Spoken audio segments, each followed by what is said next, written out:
నమస్తే, welcome to Telugu రాజ్యం. 100% literacy సాధనే ధ్యేయంగా వైసీపీ ప్రభుత్వం అప్పట్లో ప్రవేశపెట్టినటువంటి ఒక మంచి పథకం అమ్మఒడి అందరికీ తెలిసింది.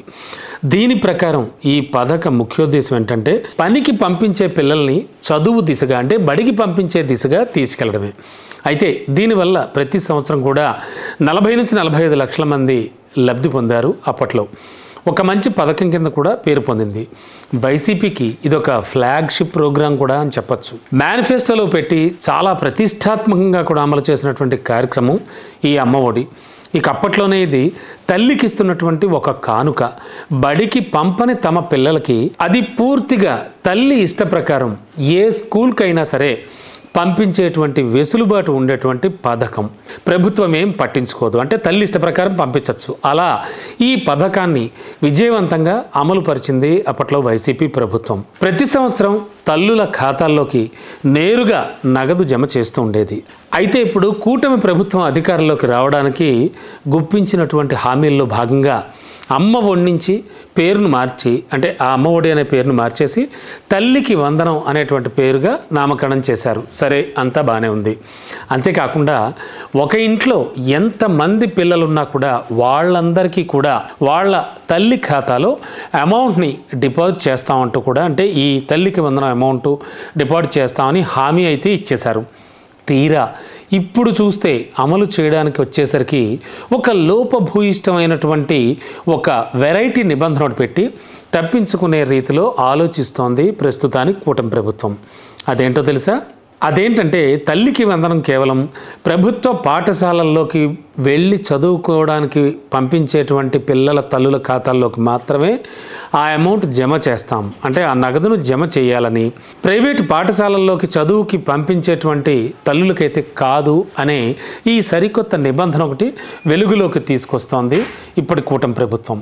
ఆల్రెడీ ఎప్పుడు సమయం చిక్కితే అప్పుడు హామీల అమలు, అలాగే పథకాలకు సరిపడా ప్రభుత్వం దగ్గర సొమ్ములు లేవని జనాలకు ఇంజెక్ట్ చేస్తూ వస్తున్నారు సీఎం బాబు గారు. మరి ఈ నేపథ్యంలో తల్లికి వందనం పథకంపై చాలా తెలివిగా సన్నాయి నొక్కులు కూడా నొక్కుతూ తల్లికి అన్యాయం చేసేలా లీకుల్ని అందిస్తూ ఉన్నారాయన. దీనిపై ప్రజల నుంచి, ముఖ్యంగా చూస్తే మహిళల నుంచి తీవ్ర వ్యతిరేకత అయితే వ్యక్తం అవుతోంది. దీనివల్ల అసలు ఏం జరుగుతుందో మనం ఒక్కసారి ఎగ్జాంపుల్తో సహా గమనిద్దాం. మేనిఫెస్టోలో పెట్టినటువంటి తల్లికి వందనం హామీని సరిగ్గా అమలు చేయకపోతే దీనిపై కూటమి ప్రభుత్వం ఖర్చు చేసేటువంటి ప్రతి పైసా కూడా ఖచ్చితంగా వేస్ట్ అయిపోయినట్టే కదా. పైగా మేనిఫెస్టోలో పెట్టి అమలు చేయకపోతే, అంతేకాదు మాట తప్పిన ప్రభుత్వం అనే మాట కూడా మూట కట్టుకోవాల్సి వస్తుంది కూటమి ప్రభుత్వం. అలాగే తమ పిల్లల్ని ఏ బడికి పంపాలి అనేది పూర్తిగా తల్లుల ఇష్టాయిష్టాలపైనే కదా ఆధారపడి ఉంటుంది. అంతే కదా ఈ అంశం. కేవలం గవర్నమెంట్ స్కూల్కి పంపే పిల్లలకి ఈ పథకం వర్తింపజేస్తాం అంటే ఏ తల్లి కూడా ఒప్పుకోదు. అందుకే విపరీతంగా వ్యతిరేకత వస్తుంది ప్రస్తుతానికి. సపోజ్ ఒక చిన్న ఎగ్జాంపుల్ కూడా ఇప్పుడు మనం ఒకసారి చూద్దాం. ఒక ఆర్డినరీ ఫ్యామిలీలో సంవత్సరానికి ఒక 10 నుంచి 15 వేల రూపాయలు వాళ్ళు పొదుపు చేసి ఉంచుకుంటున్నారు అనుకుందాం. అయితే గవర్నమెంట్ ఇచ్చేటువంటి తల్లికి వందనం అమౌంట్ కూడా ఆ సంవత్సరాంతానికి కలుపుకుని వాళ్ళ పిల్లను ప్రైవేట్ స్కూల్కి పంపిద్దాం అని అనుకుంటారు. అంటే మంచి చదువు కోసమని పంపడం వాళ్ళ ఉద్దేశం. మరి దీన్ని పూర్తిగా తప్పు పట్టలేం కదా. వాళ్ళ ఎంపికది, అంతే కదా. ఖచ్చితంగా అప్పుడు కూడా ప్రభుత్వ పాఠశాలకే ఆ పిల్లాన్నో పంపాలి అనేటువంటి, లేదంటే కనుక ఈ పథకం వర్తించదు అనడం ఎంతవరకు సబ్ అవుతుంది చెప్పండి.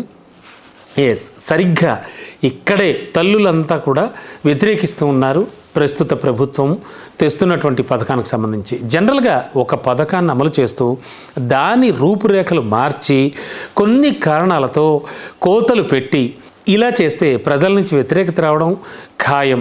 అలాగే అపప్రదను కూడా మూట కట్టుకుంటారు. అంతేనా? ప్రభుత్వానికి పెద్ద డ్యామేజ్ కూడా అవుతుంది అనడంలో ఎలాంటి సందేహం లేదు. అందుకే తల్లికి వందనం పథకంపై పూర్తిగా పునరాలోచించుకోవాలి. ప్రస్తుత కూటమి ప్రభుత్వం ఖచ్చితంగా ఆలోచించి మరీ ముందడుగు వేయాలి. బట్ ఇప్పటికే ప్రభుత్వ పథకాలకే చాలా వరకు కూడా ఖజానాలో అమౌంట్ లేదు అని చెబుతూ లీకులు ఇస్తూ వస్తున్నటువంటి ఏపీ సీఎం చంద్రబాబు నాయుడు ఖచ్చితంగా ఈ విషయంపై పునరాలోచించుకోవాలి. తల్లికి వందనం పథకానికి సంబంధించి కూడా ఖచ్చితంగా వారి ఎంపిక, అంటే వారి చాయిస్కే వదిలేయాలి తల్లులకి తండ్రులకి. అంతేకాదు ఖచ్చితంగా ప్రభుత్వ పాఠశాలల్లోకి వెళ్ళే వాళ్ళకే ఈ తల్లికి వందనం అమౌంట్ వేస్తూ ఉంటే మాత్రం తీవ్ర వ్యతిరేకత అయితే మాత్రం ఎదుర్కోవాల్సి వస్తుంది.